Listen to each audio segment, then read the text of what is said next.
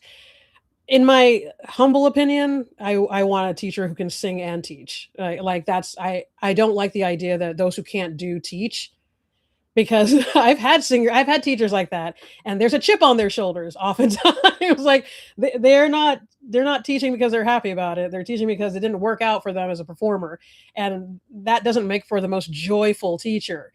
So I would prefer a teacher who loves teaching and has learned how to teach the skill of singing. One of the stories I'll often tell my students when talking about this and how important it is to find a teacher who loves teaching is that the first and isn't just a singer is that the first time I ever had a student not understand the difference between pitch and volume blew my mind because as a singer and as somebody who's been singing my whole life and all that stuff, I was like, what? Well, no, you're getting louder. I'm saying sing up here. And this was my like the first year I started teaching, like 100. I was started teaching in college, but so I had this student, and and they were kept going louder instead of getting higher in pitch, and I realized I don't know how to explain this other than to say sing higher. That's not. They don't understand what that. They don't understand what that means. Like they physiologically can't do it. Like they don't. I'm showing them what I want them to do, and they're not doing it. And now I don't have a toolbox past that. I don't know what else to. And that was a moment where I realized, oh, okay, teaching singing is a very specific skill, and you have to care enough about it to be able to teach it well. And you have to be good at breaking down this thing that for a lot of us is innate. Like a lot of singers who then start teaching for whatever reason don't recognize how much we are able to do naturally. Like I grew up around music. My parents sang all the time. They're not singers, but they sang all the time. We grew up with records. I was singing in the house all day, every day. All my siblings were singing all the time. So I grew up inundated with music, inundated with matching pitch and all these kinds of things, not on purpose. That's just what comes with the territory of inundating yourself with music. So when I started teaching people who weren't, who didn't grow up that way, who didn't have that understanding, it threw me for a loop, and I realized, okay, do I know how to explain pitch? Do I know how to explain these basic things that I've always just been able to do? Do I know how to explain tuning? Do I? And that's when I realized, okay, so being a teacher of singing is a very specific skill that you have to take the time and care and patience to do. So all that to say, if you're a guy who wants to work with a guy singer, yes, please, because there are going to be things that a guy singer is going to better be able to speak to and empathize with because of their experience singing as a man. But more important than anything is finding a good teacher who knows how to explain things in a way that you understand, who knows how to come up with skill exercises and things that are useful to you. And when I say explain things in a way that you understand, like for a part of what I have to be able to do as a voice teacher is be something of a chameleon for my students. I have some students who work better with visual things like for me to show them, give them visual examples. I have some students who want me to explain the science of everything. They want to understand it down to the cellular molecules of singing. And I have some students who are like, do not start explaining vocal folds to me. Don't start saying larynx. Just show me what you want me to do. And so you have to be able to move with the learning skill, other learning style of the student if you want to be able to teach like a general population, like a lot of different kinds of students. But there are teachers who are specific. There are some teachers, like there are male teachers who only teach males. There are some teachers who will only teach professionals or this level of singer. There are some teachers that only teach beginners and those kinds of things. So you want to make sure that your learning style and your singing level, your skill level, matches what that teacher's specialty or preference is. But yeah, so I guess all that to say, yeah, it can be more helpful to work with a man, but I say that as a teacher who teaches men often, that most importantly, you want to find somebody who knows how to teach voice and knows how to teach the male voice. The only difference for me is that I don't have the lived experience of a male voice, but I do know how to teach the male voice. And also, I'm very, very interested in and it's a big deal to me to teach the male tenor voice. The tenor voice needs nurturing. And a lot of times, even teachers don't fully understand how much the tenor voice needs nurturing. So it's been an important thing for me to learn how to teach the tenor voice. And that also takes a lot of patience and grace and understanding, but it also takes a lot of understanding of vocal pedagogy, like truly understanding how the voice works to be able to properly teach the tenor voice. And that's why I think a lot of times we don't have as many tenors now as we would like, is because a lot of people will just say, "You're a baritone," because I don't want to bother with helping you understand how to sing in that upper part of your range. It doesn't sound good yet, so let's just not do it. And to that end, there's sopranos who have decided to be altos for that same reason. It's like, I just the upper range sounds ugly right now, so I think it's just not for me. No, no, you just need to learn how to access it healthily and correctly, and then you have to practice up there so that it gets as strong as the part that you've just been singing at for your whole, adult life or your whole teenage life or what have you. Like, yeah, the lower part of your voice that you always sing and speak in is going to be stronger than the high part, but the high part isn't messed up because it's not as strong. It's just like a weak muscle that just needs to be developed. And the tenor voice always, always needs to be developed. Yeah. Okay. So, Jim Hampson, I hope that helps. I hope that helps. Thank you. I was driving. Oh, Angela, yes, absolutely. Maria, yay. Yeah, I love to hear that. Okay. Oh my gosh, I'm over. Friends, my goodness. See, this is the problem I have because I used to teach master classes, which I'm going to start teaching again. And let me know if any of you are interested in group sessions and or master classes, if that would be something you're down with. I'm going to put stuff in my community post, so keep a lookout for that. But I used to teach master classes that were like 3 hours long, and I would still hit the buzzer and like have to like be stopped. like, hey, it's been 3 hours. It's time to go. Oh no, I still have so much more to talk about. I adore the voice. And I know if any of you watch my videos, you may get that vibe from my videos, but I'm hoping that it comes across as authentic. I truly do love this stuff. I love talking voice. I love teaching voice. I love singing. I love all things voice.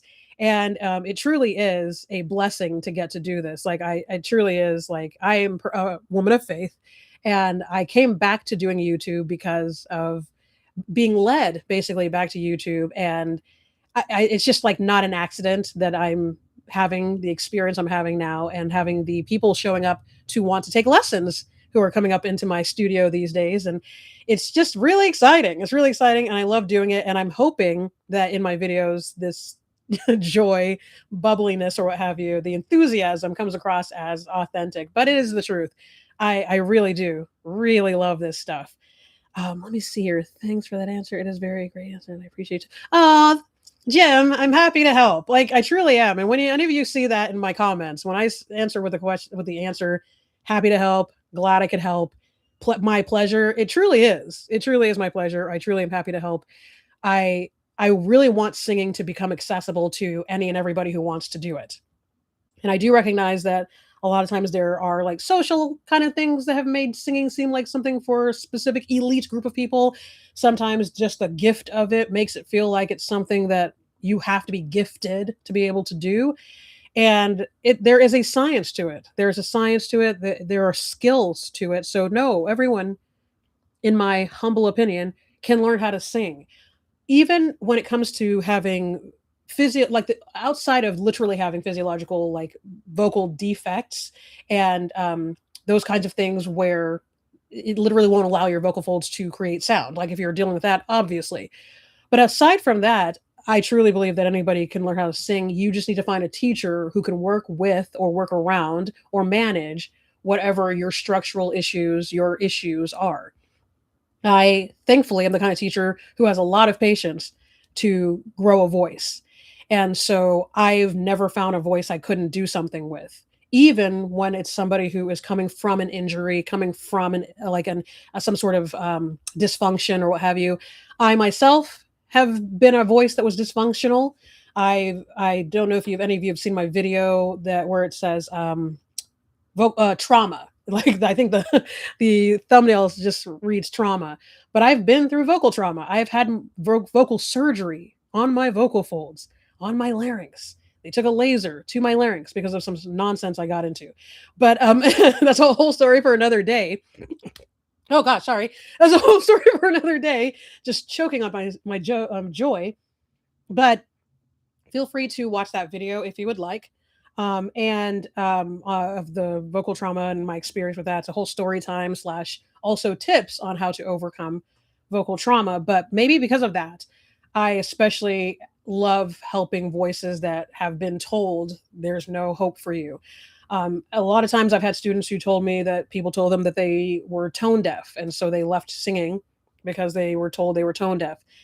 And outside of a clinical diagnosis, you're not likely tone deaf. You might struggle with matching pitch, but tone deaf is an actual diagnosis. Like it's a medical condition that is very rare, very rare. Just like a real alto is very rare. You're likely a soprano, but if you've never been taught how to use that upper part of your range, then and if you're also very good at holding your part, choir singers, you're going to be made an alto. But yeah, and I love just dispelling myths. I love making the voice accessible. I love making singing accessible. I love giving people hope in their voice, especially if they've been told nonsense about it, things like that. So this is all enjoyable to me. Yeah, and if you want to take lessons with me, feel free to reach out to me. I'm going to. I have the stuff in the description, I believe. All my links are in the description for doing lessons, doing my assessment. The VBS, which is the voice blueprint session, is my 90-minute focused one-time vocal assessment where you can work with me and we just for 90 minutes discover what your voice is. Like we just listen to your voice, both speaking and singing. I want to figure out your whole voice and we assess where it is, why it's doing what it's doing, the strengths and the weaknesses. And then I give you a roadmap essentially of how to move forward towards whatever your goals are as a vocalist. A lot of times I've had people take that just to know, should I even pursue my voice? Like, should I even take the time to invest in my voice? Should I take the money to invest in my voice? Now, more often than not, I will say yes because I'm the kind of teacher who can teach you how to get to whatever that goal is. But I will always be honest about how far off you are from said goal or where we are today versus where you're trying to go. So please know that you can always trust that I will be very, very honest with you, not brutally honest because I don't see the point in brutality, but I will always be very honest about here's where you are, here's the uphill battle we're facing, but here's how it is doable. Like we can get you where you're trying to go. 9.999 times out of 10, it's just a matter of do you want to invest the time and the effort and the energy to do that to get there. So yeah, so that's the voice blueprint session. I have my vocal technique analysis where if you're not ready to do the in-person thing, but you do want me to like kind of hear your voice and tell you a thing or two about it, you can send me a video of you singing. I think I have like about 30 to 60 minutes is the cuts that I go for. And then there's a deep dive version where you can send a longer cut. But mainly it's just so I can, watch a video, listen to you, and then give you quick feedback on what I hear towards some goal that you have, or usually I let you have one or two questions. That's what it is. I'm trying to make sure I remember all the things I want to say. One or two questions. I will address those two questions and let you know what I hear and how to move forward in whatever way you're trying to move forward with your voice. And then, of course, there's my weekly lessons. So my weekly lessons are the regular lessons to truly develop your voice. My studio is about vocal development. So it's not just simply learning how to sing for your concert tomorrow. Although I do offer that by way of single lessons. You can do a single lesson if you're like going into a concert, if you have a recital, you need to really like just kind of clean some stuff up for. If you're about to go into the studio and you have, 3 or 4 songs you want to make sure you're ready to sing in the studio, that kind of stuff, then yeah, do the one-off. But if you're really trying to make your voice better, if you're trying to grow your voice, then that is what we do. We develop your voice. And that's my weekly lessons, which I love to do. And I would love to have any of you in my weekly lessons. All right, let me see. Am I missing anybody? Did I miss any other questions? I want to make sure I didn't miss anyone because I am going to close out here in a second, but I want to really make sure 10 people. What? Sorry, did I scream into this? That's so exciting, guys. I don't know if you understand. Like, I truly did not think there'd be more than 3. So, since there are 10 people, I do wanna kinda give this about, maybe 10 more minutes. So, I'm gonna give us 10 more minutes, and feel free to ask me a question while we're here, but I do wanna really quickly just, again, speak to the, voice lessons, and I am gonna do a video on, like, what's the difference between in-person and online lessons, because I do all Zoom lessons. I did used to teach on in person only. I used to like strictly do in person lessons, and that was the first, I think, 10 or 12 years of my teaching was only in person. And then, things happened in the world that forced us all online, and I had to learn how to teach online, and that's now the only way I teach for now. In the future, I'll possibly go back to doing in person, but what I love about it is that I can contact and connect with people all over the world. Like, I have international students. So that has been the most exciting part about being able to teach on Zoom. But I will say, and this is what I'm going to talk about in the video I'm going to do, that you want to find a teacher who knows how to teach online. Much like I was saying, you want a teacher who knows how to teach singing and isn't just a good singer. You want to find a teacher who knows how to teach online. There is a skill set, oddly enough, to teaching online. And I guess my superpower as a teacher is hearing, is what I can hear in your voice and what I can diagnose and find by just hearing you.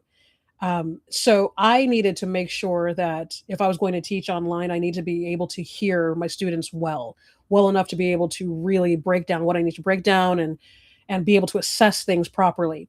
And I've learned how to do that online. I know how to set up your audio so I can hear everything I need to hear.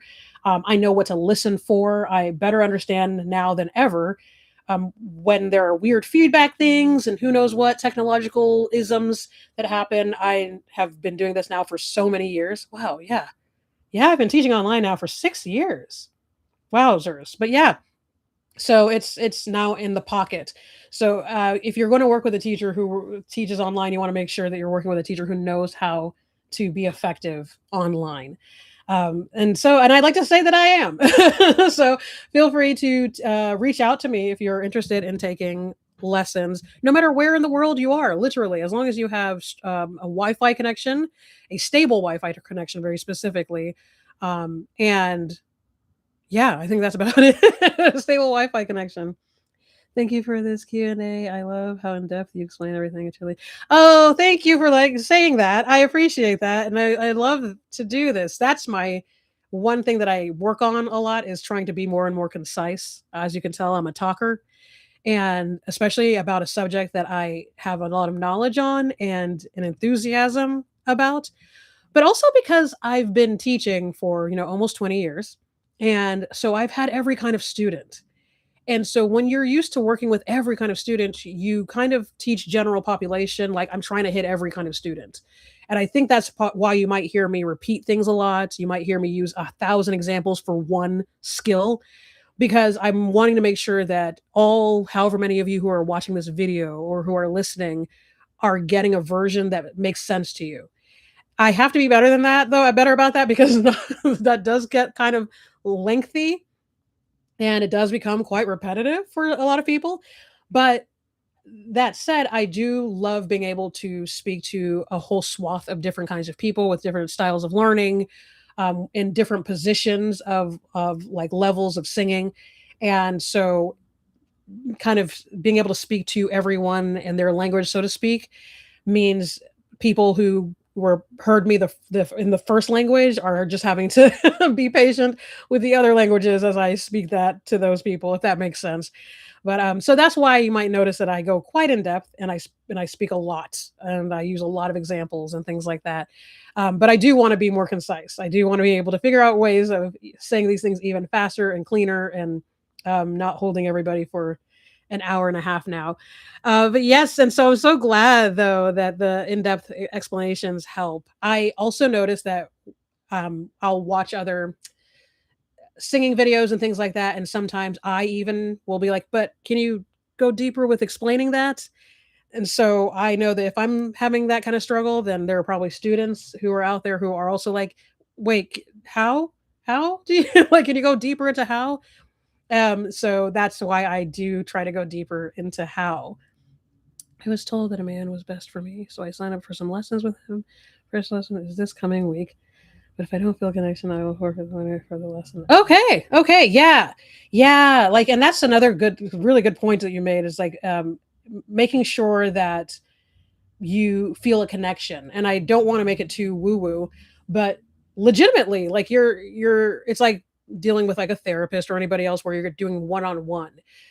Even somebody who's knowledgeable, even somebody with a great expertise might not be your cup of tea, may not work well for you. That is okay. That is any if any voice teacher makes you feel like that's not okay, then they might have had some issues with that themselves and maybe that's a struggle or something. But I will say for my experience and for my understanding and like my opinion, I suppose, is that I only want to work with somebody who works well with me and who can learn easily from me. So there's no point in just because I have knowledge. I have a great deal of knowledge, absolutely. But if you're graded by my voice, like I've literally had people who are like, "Your voice," so like, if you are somebody where you're like, the way she speaks or her enthusiasm is too much or whatever, I'm not going to be a good teacher for you. And so you're not going to learn well from me. Also, you're not going to be happy about coming into lessons. You're probably going to come with an attitude or a chip on your shoulder because you're not really wanting to be here. You're grinding your teeth as I speak. Why would I want that for you or I? So that doesn't say that I'm not a good teacher. That doesn't speak to my knowledge or expertise. It's just a kind of a chemistry issue, I guess you could say. Like we just don't, connect, and that's okay. And so I want you to find a teacher who you connect with because the idea, more than anything, is that you want to be able to learn how to sing this way, how to sing healthily. You want a teacher you can learn from. That's the most important thing. Hopefully, within that relationship, there becomes a bond of sorts that is like friendly. And I like to say that I am friendly, if not friends, with a lot of my students. And like just because, you get comfortable and you want to be able to have safety there. Like the way I teach, a part of my teaching is that there's so many aspects of who you are that affect how you're able to vocalize, how you're able to sing, how you're able to learn. If I'm afraid of giving you the room to be very honest and feel safe being very honest with me, then there's aspects of greatness that we're not going to be able to get to because I'm putting up all these walls. I want to make sure that there are no walls when I'm teaching my students. So, like, one of the things that'll happen is, for instance, a big part of singing, a big part of your voice is your identity. Like, we are very much connected to our voices by way of who we are.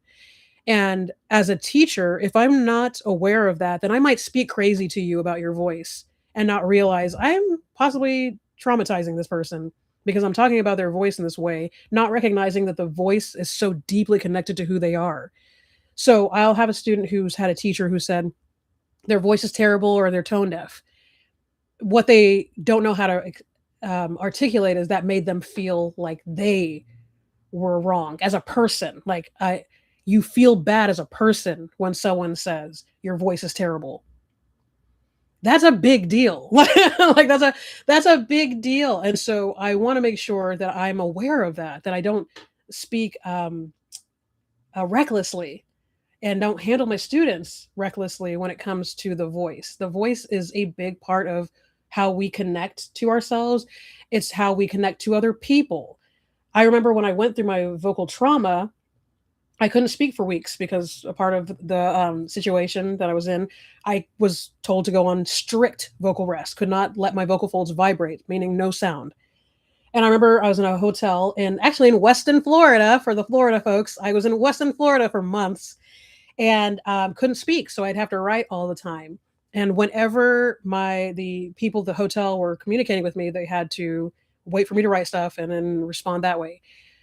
I remember that they would speak to me as though I was deaf, which was a weird thing to experience. Like they would like shout like Baba, talk to me super loud. Um, like, do you want pepperoni on your pizza? Like that kind of thing. So I'm like, I don't, I can hear you. I have to write because I can't speak. So there's that. But then there came a day when I realized none of these people know I'm funny. And maybe none of you can tell I'm funny either. But I remember having that moment where I'm like, I don't get to express myself because I can't speak. And so there are all these people I'm communicating with daily who don't know I'm smart, don't know I'm funny, don't know these things that I didn't even realize were important to me about myself. That took me to a place when I when I had that discovery. So going through that also helped me fully understand how connected we are to our voices. And so you have to be mindful of that if you're going to teach voice. And when you're speaking to people about their voice, when you're working with people. Now, I'm not in a position where I don't tell you the truth about your voice if there's issues.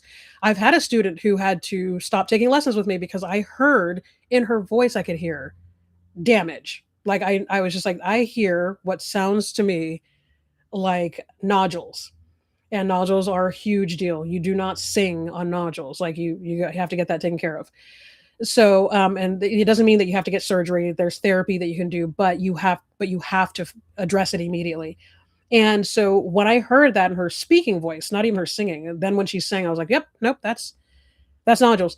I told her, I'm not saying this is what you have, but you have to go see an ENT. You have to get scoped. I won't continue teaching you while that's happening, because if that is what I think it is, we're going to damage your voice in a way that is irreparable if we keep working together. So please go see an ENT, get scoped, and let me know. And unfortunately, I was right, and she was pre-nodular and did have to stop taking lessons for a while and build back up her voice and heal and do all the things that were necessary to be able to start singing again. Months later, she came back to my lessons and it was wonderful. And even that, though, there was a recovery aspect to it, like the coming back into it. But yeah, I will always be honest, but the honesty will come with that understanding of the importance of being, again, graceful and mindful and considerate about what the voice is to a person. So yes, let's see here. Maybe I'll have two teachers at once. Right. Well, I try to be ethical too. Like I kind of created my own kind of ethics as a teacher where I try not to double book, like have my students double book. So if you have a teacher, that's your teacher. And if you want a couple of tips from me here and there, like you have a question or two, I will absolutely. But I've had students like that where the only times I'm ever okay with being your second teacher is my students who are in college. So they have the assigned teacher in college, and they're one of all the students are go to the same one or two teachers, and those teachers are often aware that those students are also taking outside voice lessons. So in that situation, yes, I'm fine with being your second or third voice teacher. But yeah, usually when people are, doing their own, singular lessons, I try not to. Because I always want to, even when I teach students who have the college teachers, I always check in like, what are they saying versus what I'm saying? I want to make sure that I'm not teaching you something that defies or is antithetical to what your teacher in the school is saying, unless what your teacher in the school is saying is wrong. And that has been the case before where I'm like, okay, well, I'm going to have to disagree with them because that's not how the voice works and that's dangerous and that's not your voice. So, but outside of that, yeah, that's kind of why I also stay away from the two voice teachers. I want to make sure that you're not learning two different things at the same time and trying to marry them, especially if they're competing logics. So, yeah. But yeah, okay. So I think, hmm, we're at 43 and there's 6 people. Okay, so it is dwindling. I'm going to see if there's any. I'm going to open it up for like one more question. One more voice question. Does anyone have one more voice question I'll answer before I head out of here? And then yeah. And again, feel free to check out my video on vocal trauma, if you want to know a little more about that, because I always love having students know that, because I want you to know that I've been able to build my voice back up from something as ridiculous as that and still be able to have a full vocal career. So even if you are somebody who has had a vocal injury or some sort of injury that made singing more difficult, because I do get a lot of comments, oddly enough, and to me it's a blessing. But I get comments often where people are asking me questions as somebody who is just coming off of some sort of like I had a thyroid thing, I had tongue tie, I've had this, I've had, and I love that they feel like based on what they see of my videos that I might have an answer, and might be able to help them considering that they have this dysfunction they're working through or working against. So it's a big deal to me to let people know I've also been through some stuff and you can come out the other end. Like the majority of my professional career happened after that vocal trauma, after the surgery. I booked the national Broadway tour of Rent after that surgery. Like I went and auditioned after I had gone through a whole vocal surgery and never called out. That's my whole claim to fame for that that tour is that I never called out. I think I called out once because I was giving my understudy a chance to perform in the city that her family was in. Yes, that's the only time I called out was so that she could go on. But I never had to call out because of my voice, and that was a big deal because I really wanted to make sure that I had fully recovered from the vocal trauma and the surgery. So to be able to do the show Rent, if any of you know the Broadway musical Rent, that is not an easy show to sing.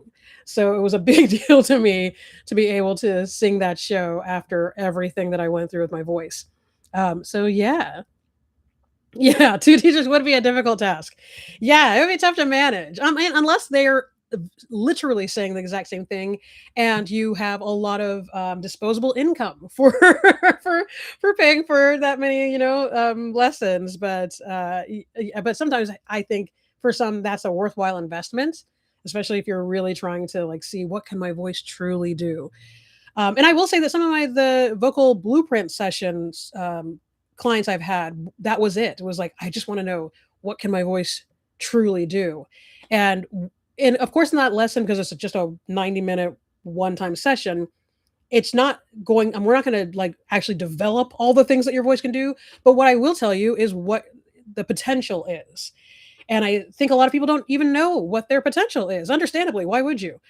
So I've had students who came in telling me that they were like a baritone bass. Then we start working in that blueprint session. It's like, hey, I think you're a baritone. I think there's a whole chunk of the upper part of your voice that is beautiful that you never touch because you don't know how to. And I get it, I get it. But your vocal folds love up there. So if I were working with you, we would be up there. I think your bara bass has been a default because of what like life has told you. Like people around you are like, oh, you talk deep, so you must be a bass. You speak low, so you must be a low baritone or whatever. And then I work with them, and I'm like, oh, nope. There's this tenor thing that's happening that you just never developed. So I would say start looking at that among other things, which is always fun. It's always fun to introduce people to what their voice actually can do because the reality of their voice is always incredible. Like it's always incredible. It's never like, oh, sorry, you're actually a soprano with this beautiful bell tone up there that you so sorry. Like it's usually an exciting thing to find out what your actual potential is.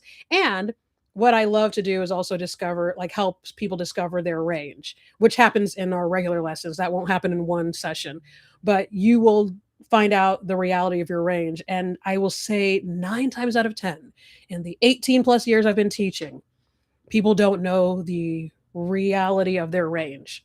They're usually cutting off whole parts of their range, be it low or high, just because they don't know how to access it healthily. They don't know literally how to access it. And we'll do one lesson where I'm just warming you up through your range, and we'll go to places where you're like, you don't even recognize how high I'm taking you, because I purposely never want you to know how high I'm taking you, because a lot of times your mind will get in the way and say, oh, we're going too high. But when you're not looking at the piano and you're not paying attention, you're just following my directions, I'll be able to take people up to places where they're like, oh, it's like, hey, do you know you're hitting a high D? I remember I had a young lady who was older than me, but a young lady where it's like, hey, that's the Christine note from Phantom. Do you know that? You know you're singing that note that all of us are aiming for all the time. Like, do you know you can? That's that note I'm singing. You're singing right now. She had no idea. Like it was so exciting to like to help people discover what their true potential is, as long as they're aiming for it with a healthy with healthy technique. So let me see here. You just, what can my voice truly do? That's what I. Hey, take voice. The vocal blueprint session. Well, voice blueprint session is the technical name for it. It's the VBS, voice blueprint session. I have a link to it in the description here. But yeah, I love that. I love that. Like several of my current students came off of that, like were voice blueprint session. One of the cool things with the voice blueprint session is that I want you to start taking lessons afterwards so we can actually develop the things I find with you. And so with that, your first package, you can credit, you can use a $50 credit towards your first voice package, your first lesson package after the voice blueprint session, if you want to start taking lessons.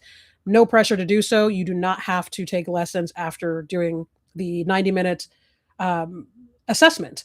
But if you want to, some incentive is that you can use $50 from that towards your first package. And I have, a couple different lesson packages, because the whole idea is that we want you to get into a routine of practice and learning and growing your voice. The only way you can do that is through consistent exercises, consistent work, consistent lessons. So yeah. But yeah, a lot of my current students came out of me working with them and them realizing, oh, my voice is worth investing in. Because that's just, yeah, I didn't realize how many people are just like, I would buy lessons if I knew it was worth my while to buy lessons. But I first want to make sure my voice is even anything. And again, yes, unfortunately, I guess, I don't know if this is unfortunate or not, because I hope it doesn't mess with my credibility for me to say that more often than not, yeah, you should invest in your voice. Like it will get better if you work with a voice teacher.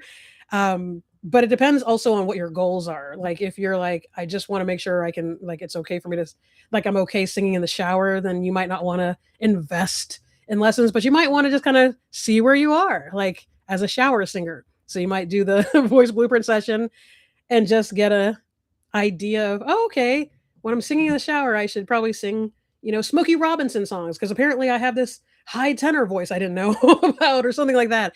But if you're actually wanting to really like find out what your voice can do and then develop it into what it can do, then yeah, you would want to do the voice blueprint session and find out what that is, and then take lessons so that you can consistently grow and develop your voice. So yeah, I didn't mean to, I'm not trying to sell myself right now. Like I really want to just give people a chance to ask voice questions, because I get so many in the comments, and of course so many in my lessons. And but obviously in my lessons you can ask all the questions, and if you're not in my lessons, you don't get the same opportunity. So I wanted to give it to the folks who are here. Yay, 9 people. Hey, look at that. So if anyone, again, I'm going to stay here for, like, let's see here, 8 more minutes, and I have to like actually cut myself off. So I'm going to cut myself off at 6. But yeah, 8 more minutes. And so if anyone has any more questions, comments, or concerns, feel free to leave them in the chat. Obviously, I can just keep going with or without questions, because there's so much with the voice. And my latest video was on vocal tone. So if you're interested in knowing more about tone, and even kind of getting better tone with your own voice, if you have questions about tone, things like that, please check out that video. Hopefully it's helpful. And it gives you 3 quick fixes for better vocal tone. Essentially, it's the kind of like the basic technique things that will allow you to have a clearer, more easily accessible voice.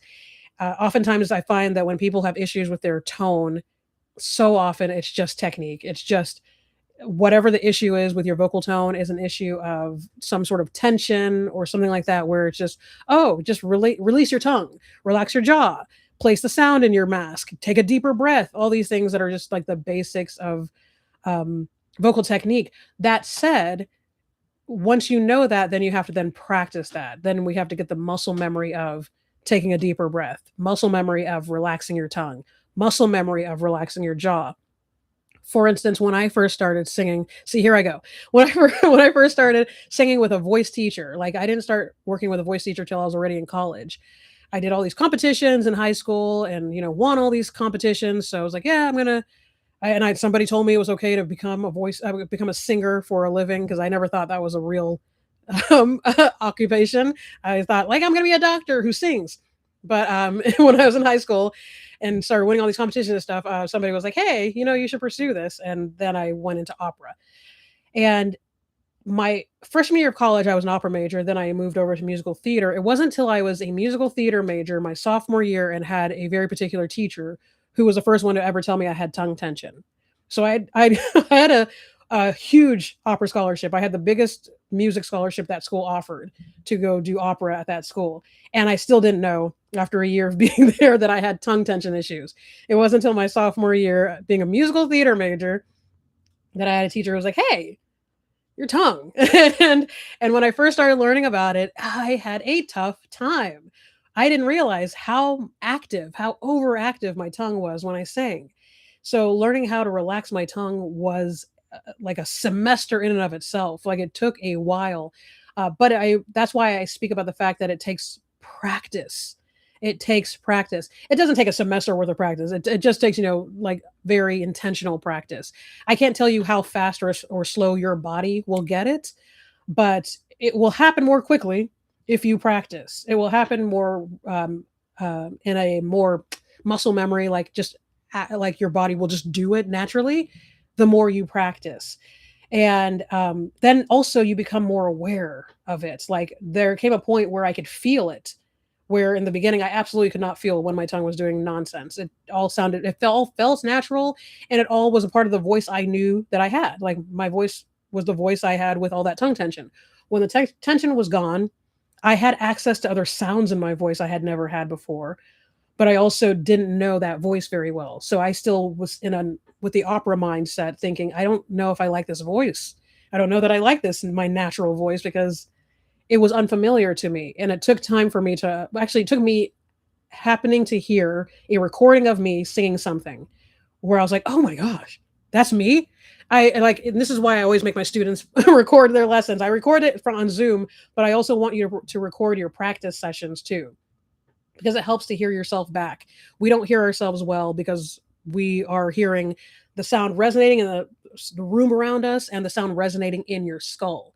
So you're not getting a true idea of what your actual voice sounds like to the world around you, because what the world around you hears is only outside of your head. What we hear is partially in our head and outside. So that's why you'll hear a recording of yourself and you're like, ugh, that's not me. And it's like, that's what the world hears. So it is, that is you. And so listening to recordings of yourself helps, because I've been able to even diagnose things in my own voice as a teacher, listening back to a recording, because I didn't hear it when I was just hearing me sing.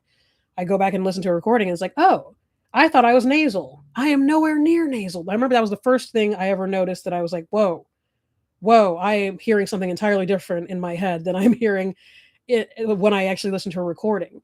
And a part of that is because you're coming with a bias in your head.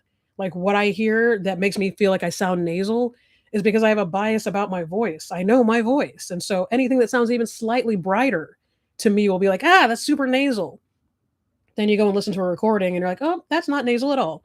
I'm nowhere near nasal. Wow. Okay. I'm not quite reaching what I'm trying to even aim for. Oh gosh. Okay. So that was a big deal for me. So so yeah, the tongue thing was a big thing for me. And it takes time to unlearn the bad habit while also learning the new one. We are having to do it at the same time. We're both breaking the bad habits while also developing new habits in the same place. So it's not like, you have tongue tension, now use your teeth instead. No, we still need to use the tongue, but now you need to use your tongue in a different way. Your tongue that's been moving around without your knowledge. Now you need to purposefully have it do something else. Same thing with the breath. The breath, you've always been breathing. You've never thought about your breath. Now we need to deeply consider the breath, and you have to be purposeful in how you use it. Your inhale needs to be thoughtful. Since when? So that takes practice. That takes practice to break old habits, to build new habits in the same place as the old habit. Yeah. Yeah. Let's see here. If I was located in China, could I receive lessons still? Like whole yeah, I mean, as long as the whatever the time difference is, my as long as my availability matches your availability, and you have Wi-Fi, yes, or you have Wi-Fi internet, then yeah. I've had students in well, right now I have students in Australia, which is awesome. I've had students in the UK quite a bit, Africa as well. Oh gosh, Portugal. I had my student that was in Portugal. Yeah, so I've had students kind of all over the place. I was teaching out of a with a program that worked with a lot of Latin countries at a point, and so I got a lot of students out of a lot of Latin nations through that program that I was helping out with. So yeah. So as long as my availability matches yours and the country you're in is cool with the Zoom, like legitimately, then yeah, I can work with anyone anywhere. Yeah. So okay, it's 6 o'clock here where I am at 6 o'clock. It's about that time. Oh, there's 11 people. This is the highest we did today. I think I have not been keeping an eye on this, but I'm hoping to get better at this and also possibly use things like I don't know if I'm going to go to like StreamYard or Ecamm or OBS or whatever, something that like looks a little nicer. But for now, I just wanted to finally do a live. I've been wanting to do a live for like literally months. And I took a second or two because I was kind of, I guess, shy about it or whatever. Um, but with the growing channel that I have going and the growing studio, I just thought, okay, come on, do it. And I knew this would be fun for me. As weird as that sounds, I loved doing this stuff. I love teaching. I love voice. I love all this. So I knew this would be fun, but it's still there's a terrifying aspect to it. So thank you all for being wonderful. Thank you for the amazing questions. That made this so much easier. I legitimately thought there would be no more than like maybe 3 people or even me just talking to the sky. Well, I was going to make this like a video anyway, so like if no one was here, I was still going to teach something. But I'm so glad I've been able to speak to the questions you have. And I'm going to do another one. I don't know when yet. I'll also put it in the community post, the community tab when I am planning on doing one, and I'll do another poll and see like what is the best time. This feels like a good time, but I want to make sure I can get as many people in here as possible and be able to. Yes, you're welcome. You're welcome, Angela. But I want to be able to serve as many people as possible. Truly. So yeah. So keep an eye out for my community posts for when I'm going to do this again. And now you see that I truly mean bring your questions. Like I'll still aim for a theme just in case, because I want to make sure that there's something in case no one has a question. But I know that people have questions. So, and I would love to answer them. And it also makes me better. I mean, honestly, I'm rarely given a question I can't answer, but I'm excited for the opportunity for that because it makes me better. A lot of these comments I get that are especially people who are dealing with coming back from an illness or from some sort of injury or something has made me better as a teacher because I've had to go do research to understand the injury, then to understand how does singing work around that. And it's so awesome. It's so awesome. I want to be able to teach the world. So it makes me better anytime people challenge me, even if I don't have an answer immediately, I will find it. But for the most part, I usually do have the answer. So, anywho, I hope that doesn't sound vain. I am so excited about this. I'm so thankful to you all. I'm going to go ahead and head out now. So, thank you, Jim. Thank you, Angela. I don't know who all is still here, but I just want to thank the people who questions I was able to answer. Maria, thank you so much. The Flourishing School of Flourishing, thank you. Uineza, Charlene, yes, Uineza. Yes. Charlene, thank you so much. Renetta, I don't know if you're still here, but thank you so much. Renetta Hicks. Yeah, thank you everybody. And while I'm doing this while I can, because I don't know if I'll ever get to the point where I won't be able to, but I'm looking here. But in case, Cynthia Green, thank you so much. Again, yeah, I think I got everybody. I think I did. Did I get everybody? I think so. All right. Thank you all. Thank you all so very much. And hope to see you here again soon enough. And please check out my videos, of course. Like, subscribe, all the things. I never feel comfortable with that. If you notice, sometimes in my videos, I don't even say it. And so I then have to throw a little icon to kind of make sure that the like and subscribe thing is. But I do want you to like and subscribe. Please do. And thank you for your questions and thank you for everything. And oh yeah, and I have the links in the description. So if you're oh my gosh, the train. So sorry. It doesn't usually honk like that. But yeah, so check out the description, check out the links, and I will talk to you all later. Happy singing. Bye.